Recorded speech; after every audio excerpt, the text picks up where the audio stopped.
Someone asked how I was doing, and the answer to that is, I'm doing really well, and I'd like to talk about that for a second.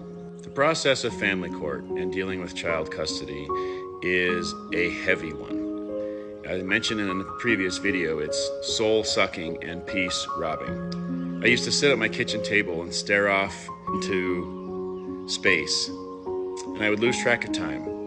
I'd sit there for 20 or 30 minutes, maybe 45 minutes, maybe an hour. I felt nothing. I had no emotion. It was dreadful. And all of this discomfort and pain really had very little to do with my 3 younger kids. It had everything to do with dealing with their mother, who is a dreadful individual. She thrives in chaos, and when she doesn't have chaos, she makes more just so she can have it.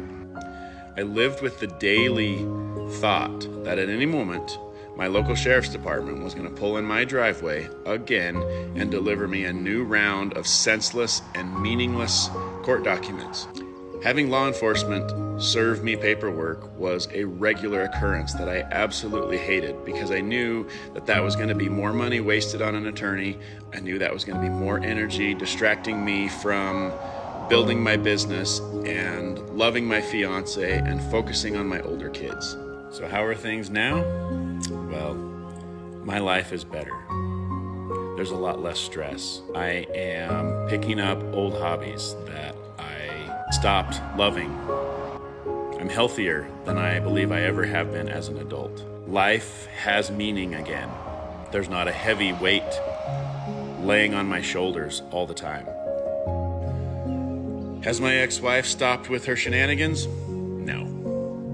See, all spring I have attended my kids' youth sporting events. In the first part of June was the state finals for this particular sport, and I was a business sponsor to this event. That's a week-long event.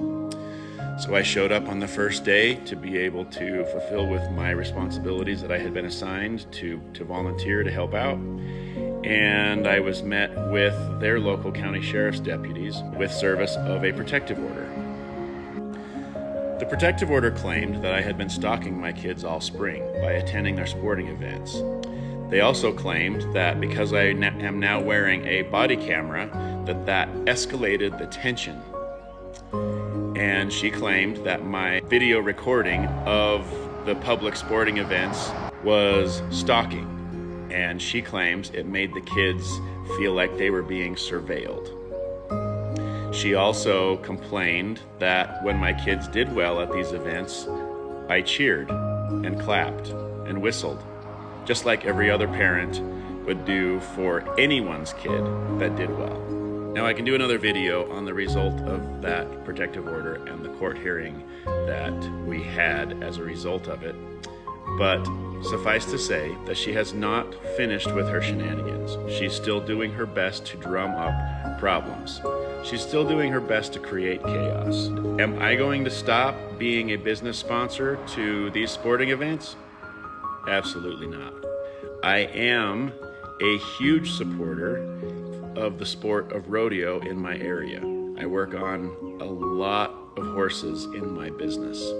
And those horses compete in every sport, including youth rodeo. So for all of you who are really worried about the fact that I abandoned my kids, I haven't abandoned them. I haven't disappeared.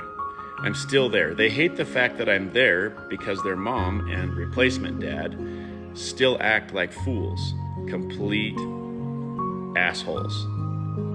And that's not my problem anymore because I'm there. I'm present. If my kids need me, they know where to find me.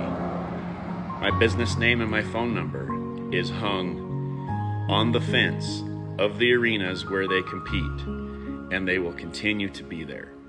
So, is my life doing well? It is. And I have not disappeared from their lives. I'm just there in a different capacity.